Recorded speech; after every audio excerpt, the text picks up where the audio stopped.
Hello, I'll be teaching you labor and industrial relations. This is a unit that concerns with the relationship between employees and the employee in an organization, or just the employer and employees. So it is always the set of rules that normally guides the people working in an organization.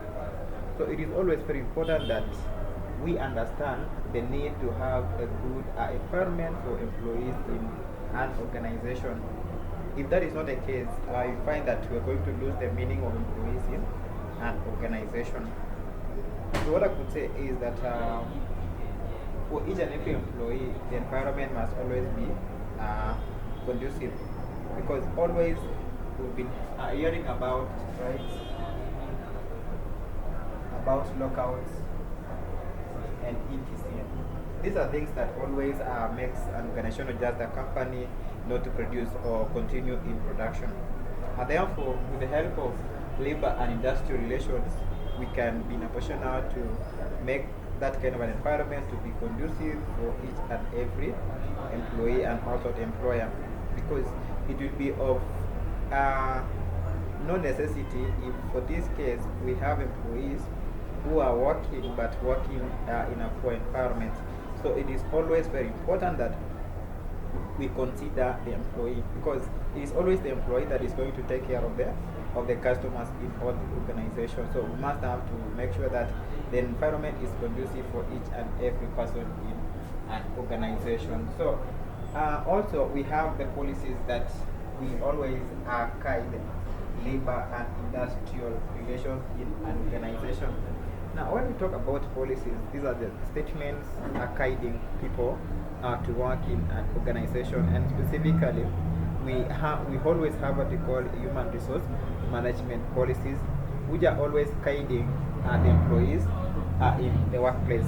So, whenever we have policies, we are going to have a successful interaction, a successful way of performing an activity in an organization.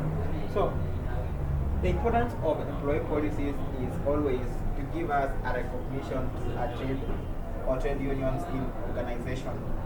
Trade unions are the bodies that always fight for the rights of the employer and the employee together with the government. At some point during this kind of a unit, we are going to discuss about the parties involved in an organization, which will be part and parcel of what we are referring to as a trade union. That will be now the employer, employee, and the government. We can still talk about collective bargaining agreements, because if we have a strike, then we must have to ensure that we have an agreement. And we talk about collective bargaining agreements. A good example, we can have just a single table bargaining agreement, whereby we have all the unions sitting together and having a conversation on exactly a way forward for the employees to ensure that everything is going to run in a good way. We can still talk about employees procedures. Now, about employee procedures is how activities are always carried out in an organization. For example, if someone does a mistake or someone has committed a crime in the workplace, how are we going to go about it? We must have to follow now the employee procedures in line with maybe punishing this person or not giving a punishment, and maybe at that point in time you're giving them the warning.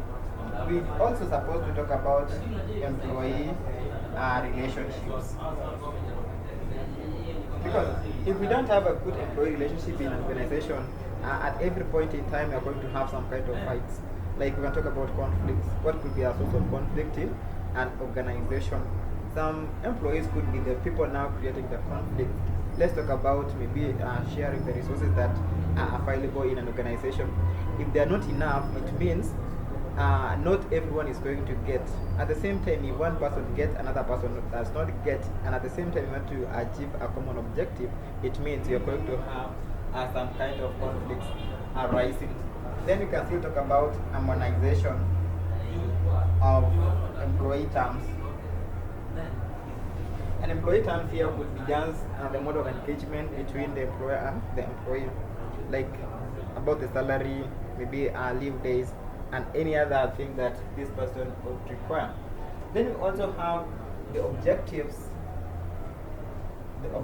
of labor and industrial relations in an organization. One is always improvement of the relationships, and we can talk about relationship between many parties, the institution or the country itself, the people coming from outside. We talk about the government and any other person. So in this case, there must be an improvement in the relationship between those parties.